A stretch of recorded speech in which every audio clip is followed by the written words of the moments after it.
자, 오늘은 앞서서 말씀드렸던 것처럼 존 웨슬리 목사님의 이 회심했던 그 이야기들을 함께 나누고자 합니다. 이 회심이란 것은 돌이킬 회, 마음을 돌이킨다는 거예요. 그리고 우리의 인생이 이 죄 가운데서 살아갔다면 회심 이후에는 은혜 가운데서 살아가겠다, 이렇게 다짐하는 겁니다. 그래서 존 웨슬리 목사님 같은 경우는 어려서부터 신앙생활을 했지만 진짜 하나님을 믿고 예수 그리스도로 인해서 변화된 것은 이 회심 이후였어요. 그래서 이 이야기들을 함께 나눌 때 그가 처음 했던 그런 은혜, 또 성령 충만함이 우리 성도님들에게도 가득하시기를 주님의 이름으로 축복합니다. 우리가 존 웨슬리 목사님의 아버지, 어머니를 한번 살펴봤어요. 그러니까 믿음의 가정에서 태어났다는 겁니다. 그리고 신앙 생활에 대해서 철저한 교육을 받았어요. 아버지 목사님으로부터 이 내려져 오는 그 목회자, 또 그 사역자의 모습, 또 그 중심으로 내려오는 그런 신앙의 근본적인 것들, 아버지로부터, 또 어머니로부터는 신앙의 교육을 받을 뿐만 아니라 규칙적인 신앙생활, 경건생활, 그리고 사역에 대한 그런 좀 열려있는 마음, 특별히 어머니의 설교, 어머니가 함께했던 그 공동체에 그 부어주셨던 하나님의 역사들, 그래서 그 가정에서부터 웨슬리 목사님은 신앙 교육을 잘 받았다라는 것을 우리가 살펴봤고, 또 지난주 같은 경우는 웨슬리 목사님께서 그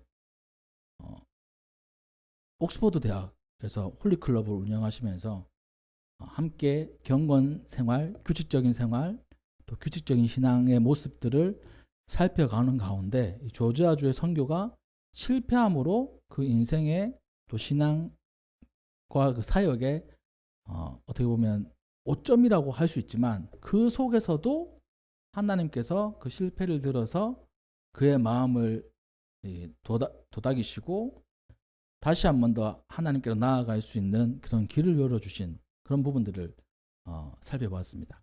그 과정 가운데 모라비아 교도들을 만나가지고 폭풍 속에서도 어떻게 저렇게 태연하게 또 평안하게 찬양할 수 있을까? 나는 예수님을 전하고 있지만 정작 나는 예수님을 믿지 못하는구나 라는 것을 깨달았던 그 웨슬리 목사님의 내면적인 고민들을 한번 살펴봤어요. 그런 게 쌓여가지고 이제 오늘은 이 회심에 대해서 한번 살펴보겠습니다. 이 존 웨슬리 목사님은 올더스케이트 체험이라고 해서 어떻게 보면 감리교의 시작이라고 볼 수 있습니다. 1738년 5월 24일 저녁에 런던의 올더스게이트 거리에서 열린 모라비안 교도들의 모임에 참석을 하면서 일어났어요. 그는 마틴 루터의 로마서 서문을 낭독하는 중에 깊은 영적인 감동을 받았습니다. 그래서 이것을 자신의 일기에 썼어요. 그래서 이분의 회심을 우리가 아는 겁니다. 날짜까지 정확하게 아는 거예요. 언제 회심했는가. 큰 회심에 이 감격이 있었기 때문에 그 날짜와 또 그 일을 적었던 겁니다. 이렇게 기록하고 있어요. 저녁에 나는 매우 마지못해서 올더스게이트의 한 모임에 참석을 했다. 거기서 한 사람이 루터의 로마서 서문을 읽고 있었다. 밤 9시가 되기 15분 전쯤 그가 그리스도를 믿는 믿음을 통해 하나님이 마음속에서 일으키는 변화를 설명할 때 나는 내 마음이 이상하게 따뜻해지는 것을 느꼈다. 나는 오직 그리스도만을 믿고 있다는 확신을 느꼈고, 그분이 나의 죄, 바로 나의 죄를 없애시고 죄와 죽음의 법에서 나를 구원하셨다는 확신을 받았다. 이렇게 일기에 기록하고 있습니다.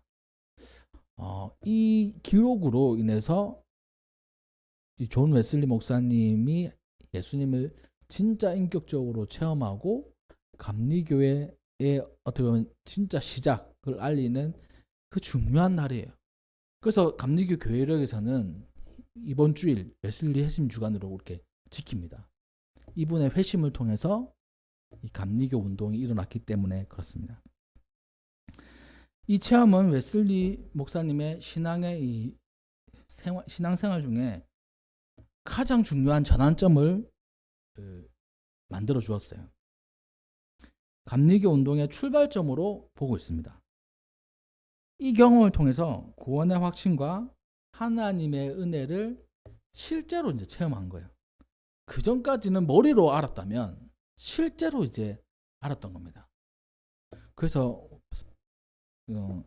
축복하기는 우리 성도님들 이 말씀, 복음 머리로 많이 알아야 돼요. 알기도 많이 알아야 돼요. 근데 더 중요한 거는 이걸 실제로 체험해야 됩니다. 실제가 돼요. 실제. 예수님을 믿어야 구원받는다. 우리 막 머리에 못이 박히도록 너무나 잘 아는 말씀이에요. 그런데 이거는 알기도 알아야 되지만 실제로 체험해야 됩니다. 실제로 예수님을 만나야 돼요. 실제로 예수님을 만난 사람, 그분에게 정말 구원의 역사가 일어나는 겁니다. 아무리 안다고 해서 이 구원의 역사가 일어나는 게 아니에요. 바라기는 우리 성도님들 삶 가운데 이 구원에 대한 실제적인 체험이 있으셔서 날마다 그 구원의 감격으로 살아가시기를 주님의 이름으로 축복합니다.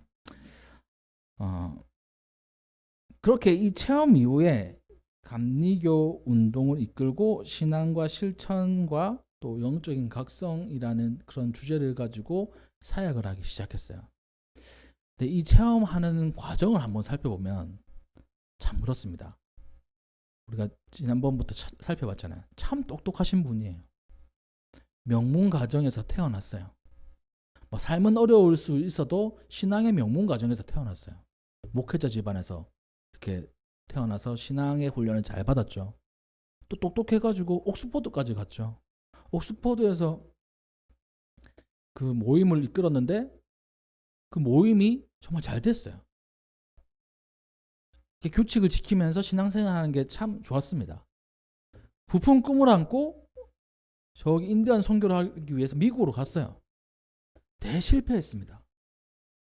똑똑하기도 하고 또 자기가 실험을 하거나 아니면 체험을 했던 그런 그 경건의 모습들 있었지만 거기 사람들하고는 맞지 않았던 거예요. 그러던 가운데 그 마음속에 아주 낙심되고 그런 마음들이 있었겠죠. 하지만 그것을 변화시키시고 하나님께서 만나 주셔가지고 완전하게 새로운 사람이 된 겁니다. 여기에 보면 일기에 보면 이렇게 돼 있어요. 나는 그 저녁에 마지못해서 그 모임에 갔다. 이렇게 돼 있습니다. 우리 예배를 드리거나 또 기도를 할 때 마지못해 하시는 경우 있으세요? 저는 마지못해 하는 경우들 많이 있습니다. 목사니까 이 마지못해 설교할 때도 있어요. 근데 참 늘 감사하고 늘 그 하나님 앞에 준비된 자세로 나아가면 얼마나 좋겠습니까? 근데 때로는 마지못해 할 수도 있어요. 또 신기하게도 하나님께서 마지못해 간 그 모임에서 하나님의 역사, 하나님의 은혜를 체험했던 겁니다. 그러면 우리가 이것을 통해서 어떻게 생각해야 될까요? 진짜 가기 싫더라도 한번 은혜 자리로 한번 가보자 라는 그런 마음이 우리에게 있어야 되는 겁니다. 전에도 제가 한번 말씀드린 적이 있어요. 우리가 때로는 제가 이제 기도원을 갈 때가 있습니다. 어릴 때는 저희 부모님이 추석 때나 한 번씩 데리고 가셨어요. 또 그럴 때 참 가기 싫어요. 추석이나 설날에 내려와가지고 집에서 좀 쉬어야 되는데 기도원을 가자는 거예요. 그때는 우리가 차가 없어가지고 버스 타고 이렇게 어디 찾아가서 내려가지고 막 올라오고 이렇게 했어야 됐습니다. 그러면 너무 가기 싫어요. 그냥 집에 있고 싶어요. 근데 부모님하고 저희 어머니하고 같이 갑니다. 중간중간에도 이제 입은 이렇게 나와 있어요. 근데 신기하게도 거기에서 은혜를 주시려고 하는 하나님의 그 계획이 있으면 진짜 가기 싫습니다. 그걸 근데 이겨내고 아니면 이겨내지 못하고 부문에 끌려가더라도 거기 가면 은혜를 체험하는 거예요. 신기하더라고요, 그게. 그래서 제가 기도원을 가려고 생각을 할 때 진짜 가기 싫으면 이게 은혜가 있는가 보다 이런 생각을 하게 됩니다.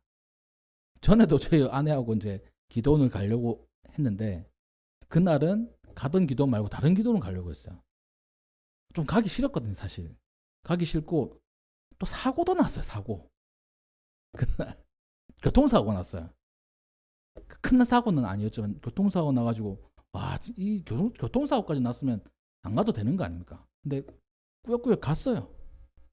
그 하나님 은혜를 체험했습니다. 하나님 얼마나 이렇게 이 은혜를 준비하셨으면 사탄이 그렇게까지 막았을까요? 저는 그렇게 생각을 해요. 마지못해 손에 이끌려서 가든지 아니면 진짜 마지못해 내가 꼭 참석해야 돼서 가든지 우리가 완벽하다고 생각하는 그 예배의 모습은 우리가 준비되고 감사한 마음이고 정말 예배에 사모하는 마음에서 나가면 참 좋겠지만 때로는 마지못해서 나가는 그 예배의 자리, 기도의 자리도 하나님께서 사용하신다는 겁니다. 하나님께서 기름 부어 주신다는 거예요. 그렇게 시작된 게 감리교예요. 마지못해. 여기 보니까 나는 매우 마지못해 올더스케이트 거리의 한 모임에 참석했다 이렇게 되어 있습니다. 그곳에서 뭐 로마서를 읽는 것도 아니었어요. 로마서 이 주석의 서문, 그러니까 루터가 기록한 로마서 주석의 서문이라 하면 머릿말 있잖아요. 머릿말, 책의 머릿말.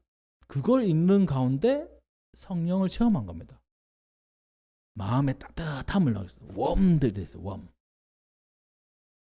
누가 어떤 분은 마음이 뜨거워졌다 이렇게 얘기하는데 그것도 맞는 말이기도 이 원어 그대로 하면 따뜻해짐을 느낀 거예요. 하나님께서 나를 녹여주시고 나의 얼어붙은 마음을 녹여주신 것을 웨슬리 목사님이 체험했던 겁니다. 그래서 예수님이 나를 대신해서 십자가에 달려 돌아가시는 것을 이때부터 확신한 거예요. 내가 구원받았다는 것을 이때부터 확신을 했습니다. 이게 그의 어려운 말로 하면 중생, 거듭남의 체험인 거예요. 바라기는 이러한 체험이 우리 모든 성도님들에게 혹시나 나의 중생의 체험, 회심의 체험이 없다면 이러한 체험이 우리 성도님들에게 있기를 주님의 이름으로 축복합니다. 그러기 위해서는 마지못해도 기도의 자리, 예배의 자리로 나아가야 되는 거예요. 웨슬리 목사님의 경험에 의하면 더 좋은 거는 진짜 기쁜 마음으로 나아가면 좋지만 마지못한 자리라도 은혜의 자리로 나아가면 준비된 하나님의 역사하심이 있다라는 사실을 기억하고 가기 싫을 때 더 나아갈 수 있는 우리 성도님들 되시기를 주님의 이름으로 축복합니다. 이 웨슬리 목사님은 이 올드스케이트 체험에서 이 회심을 체험했을 뿐만 아니라 다르게 또 다른 체험이 있어요. 이거는 많은 분들이 잘 모르는 체험입니다. 이 페터레인이라는 곳의 이 체험이에요. 그의 일기에서 이 체험도 짧게 다루고 있습니다. 올더스케이트 체험은 거듭남, 회심, 중생의 체험이었다면 이 페터레인의 체험은 성령 충만의 체험, 성화의 체험이라고 볼 수 있어요. 체험은 체험인데 약간 그 장르가 다른 겁니다. 장르가. 성령의 은사를 체험한 곳이 바로 페터레인의 체험이었어요. 또다시 다르게 얘기를 한다면 올더스케이트 체험은 성령으로 세례를 받은 것이었다면 페터레인의 체험은 성령 충만한 시간을 체험했던 거예요. 이때부터 성령 충만함으로 이 복음을 전하는 위대한 사역자가 된 것입니다. 웨슬리는 그의 설교문에서 거듭남을 그러니까 중생을 물 세례를 그러니까 우리가 물로 세례 받잖아요. 그걸 이제 육적인 세례로 받고 이 성화는 성령의 세례로 받던 거예요. 그러니까 다시 얘기를 하면 우리가 세례를 받지 않습니까?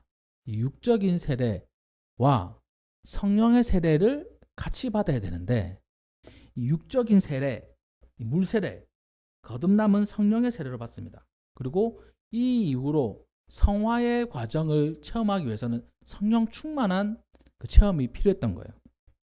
그래서 성화는 성령 충만으로 웨슬리 목사님은 이 해석을 하게 됩니다. 이제 또 앞으로도 우리가 감리교 교리를 배우겠지만 이 교리의 과정들이 있어요. 우리 감리교 교리 그 과정 중에 중생은 거듭났다, 회심했다 이거 같거든요. 그리고 성화가 있습니다. 거룩해지는 과정. 여기는 성령 충만으로. 그리고 맨 마지막에는 그리스도인의 완전. 예수님과 같이 완전한 그 하나님의 형상을 회복하는 그 단계. 이런 게 이제 교리적으로 있습니다. 이건 앞으로도 이제 한번 살펴볼 거고, 이 성령의 세례를 체험했던 게 회심이라면 성령 충만을 이렇게 체험했던 게 이 페터레인의 사건이었어요. 그럼 그 사건은 어떤 일이 있었는지 한번 살펴보겠습니다. 그의 일기에 이렇게 기록하고 있어요. 1739년 1월 1일. 그러니까 이 올더 스케이트는 1738년이었습니다. 그 다음에 1월 1일 미스터 홀, 킨친, 앙함, 휘필드, 허친스 그리고 나의 동생 찰스 웨슬리와 우리의 형제 이 모라비안 교도들 한 60명이 함께 페터레인 애찬회에 참석했다. 그러니까 같이 식사도 하고 또 함께 교제를 하면서 기도 모임을 가진 거예요. 식사를 한 다음에 이 기도 모임을 가졌습니다. 끊임없이 기도하기를 새벽 3시까지 계속하였다. 언제부터 시작했는지 모르겠지만 새벽 3시까지 기도한 거예요.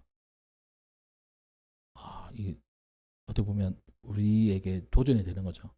우리가 기도하면 언제까지 기도합니까?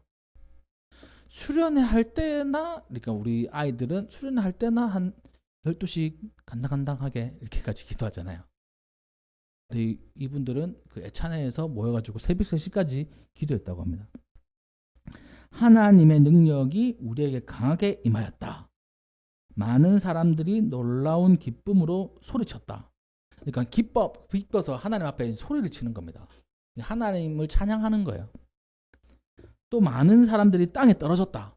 땅에 푸북 쓰러지는 거예요. 우리가 신앙생활 하다 보면 이렇게 어떤 목사님이 안수해주고 푸북 쓰러지는 경우도 있지 않습니까?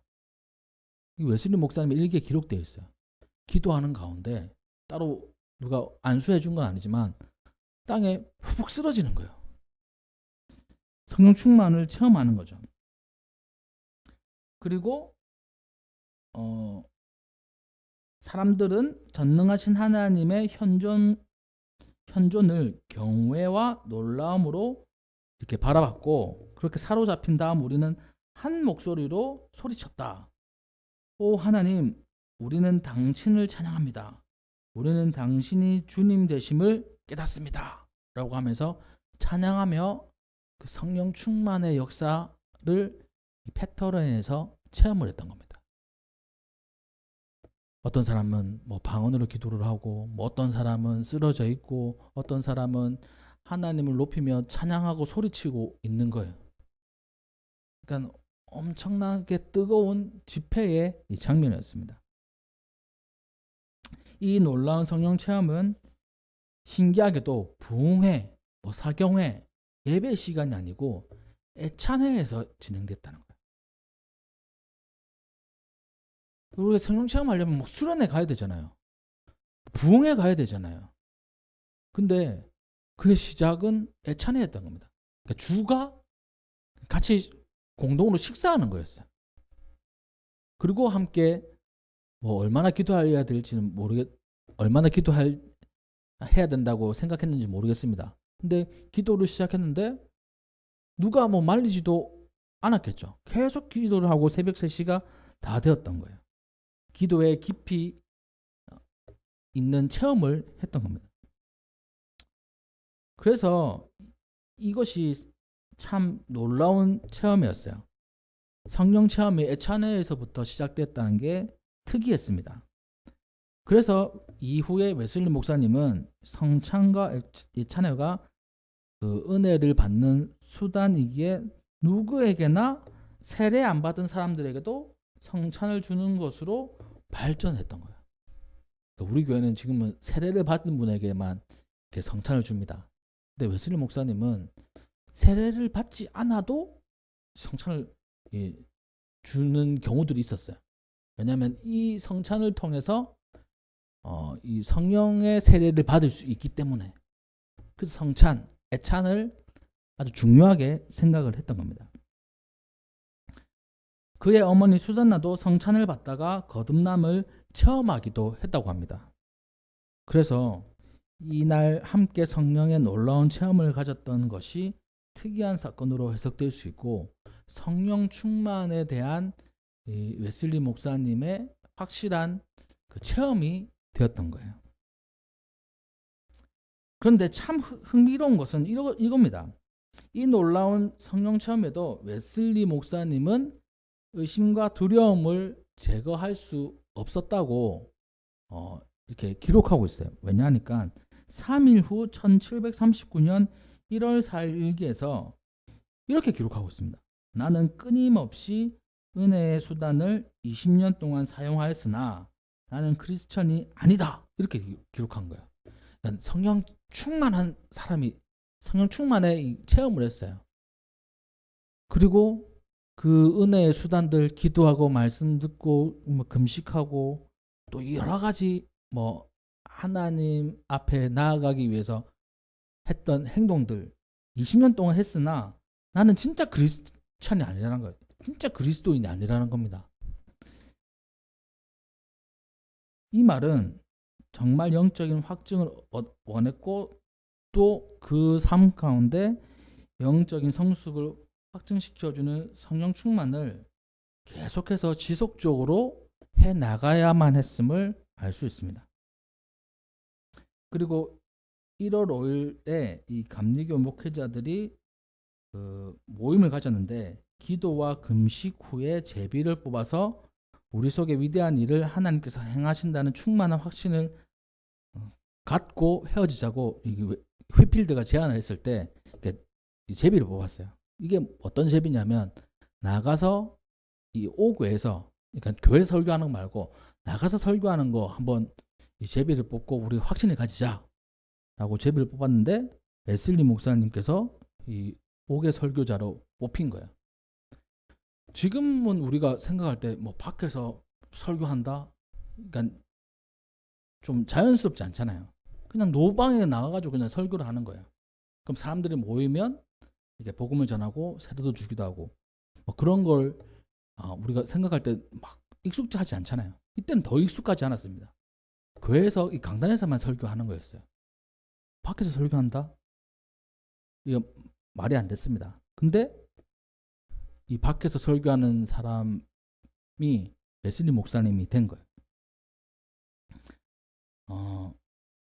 1월 7일 페터렌 신도에서 또 다른 애찬회를 갖고 밤새도록 기도하고 감사의 시간을 갖기도 했습니다. 또 애찬회, 철야기도회, 새벽기도회, 영성일기, 말씀 묵상기도를 통해서 지속적으로 성령 충만을 사모했던 웨슬리 목사님의 이야기가 담겨져 있어요. 웨슬리 목사님은 옛날 옥스퍼드 시절의 규칙적인 그 생활, 그 영성에 대한 수련도 있었지만 또 다른 측면에 그 성령에 대한 은사의 사모함도 있었어요. 이게 무슨 말이냐면 이겁니다. 그 우리가 신앙생활 할 때 스타일이 있어요. 스타일. 이거는 그분들만의 스타일입니다. 어떤 분은 진짜 체계적이고 또 규칙적이면서 약간 양식, 의식을 추구하는 그런 신앙 스타일을 가진 분들이 있습니다. 또 어떤 분은 좀 자유로워요. 성령의 그 은사들을 좀 더 이렇게 사모하는 마음이 있습니다. 방언을 한다든지, 예언을 한다든지, 아니면 뭐 어떤 성령의 사역들 그걸 추구하는 분들이 있어요. 그렇지 않습니까? 교회 내에서도 그런 분들 많이 있습니다. 근데 웨슬리 목사님은요, 이 두 부분이 좀 고루고루 섞여 있는 거예요. 형식적인 부분도 섞여 있고 또 이 은사적인 부분도 이렇게 가지고 있는 거예요. 이 감리교가 그런 겁니다. 참 공존하는 게 많아요. 섞여 있는 부분들이 많아요. 참 좋은 거예요. 이 균형이 있는 겁니다. 균형이 있는 거. 치우쳐 있지 않고. 그래서 제가 감리교 목사이기도 하지만 감리교의 신앙생활이 참 균형이 많이 잡혀 있는 것 같아요. 규칙도 뭐 이러한 예전 부분들, 사실 교리나 이런 부분들은 장로교 교리가 엄청 탄탄합니다. 교리적인 측면에서는. 근데 이 균형적인 측면에서는 감리교를 따라올 수가 없어요. 그래서 이 휘필드란 분은 이 장로교에서 이제 어떻게 보면 장로교인이지만 감리교 운동을 하시는 분으로 볼 수 있고, 이 순복음은 은사적인 부분을 또 중요하게 여기는 분들이고, 성결교는 이 외적 내적인 성결을 중요시하는 분들, 그리고 구세군은 사회적인 약자에 대한 돌봄. 그래서 참 감리교는 균형이 잘 잡혀 있는 그 교단이다라고 저는 생각합니다. 물론 다른 데도 잘 잡혀 있겠지만 특별히 제가 감리교라서 그렇기도 하겠지만 그렇게 생각해요. 그것을 가질 수 있었던 이 이유가 바로 웨슬리 목사님의 이 두 가지 회심에 있는 겁니다. 진짜 하나님을 믿는 믿음, 또 성령의 체험에 대한 그 경험. 그래서 우리 성도님들에게 축복하기는 우리가 하나님을 체험하고 예수님을 늘 체험해야 돼요. 그렇죠? 근데 체험할 때 단번에 체험해서 사람이 바뀌는 게 아닙니다. 물론 바뀔 수 있어요. 바뀔 수 있지만 보통은 점차적으로 바뀌어 나가는 겁니다. 예수님을 체험하고 성령을 체험함으로. 웨슬리 목사님이 그랬던 것처럼요. 올더스케이트에서 회심을 체험했다면 페터렌에서 성령을 체험하고 그 위에 계속 이 모임에 나아가서 하나님의 은사를 체험함으로 그가 단련될 수 있었던 겁니다. 그리고 신앙생활 또 사역을 할 수 있었던 거예요. 하나님께서는 지금도 우리 성도님들을 부르고 계십니다. 또 만나기를 원하고 계세요. 스스로 체험하기를 원하고 계십니다. 그러기에 이번 한 주 이 웨슬리 목사님의 이 체험 그리고 또 그의 삶을 통해서 우리 성도님들의 삶 가운데도 하나님께서 다가와 주시고 또 만나 주실 때 정말 귀한 체험을 통해 가지고 믿음이 더욱더 굳건해지고 또 그 성령의 충만함으로 주께 귀하게 쓰임받는 우리 성도님들 되시기를 주님의 이름으로 축복합니다. 그러기 위해서 웨슬리 목사님이 우리에게 알려주는 한 가지, 마지 못하더라도 은혜 자리로 나아가라. 이끌려서라도 은혜 자리로 나아가라. 어떻게 하나님께서 역사하실지 모른다라는 것을 알려주고 있는 거예요. 그래서 기도하는 자리, 은혜의 자리, 때론 귀찮고 때론 힘들고 때론 가기 싫고 그런 마음이 있다고 하더라도 은혜의 자리를 사모하시며 정말 하나님께서 준비하신 귀한 은혜를 체험하시는 우리 성도님들 되시기를 주님의 이름으로 축복합니다. 네, 기도하겠습니다.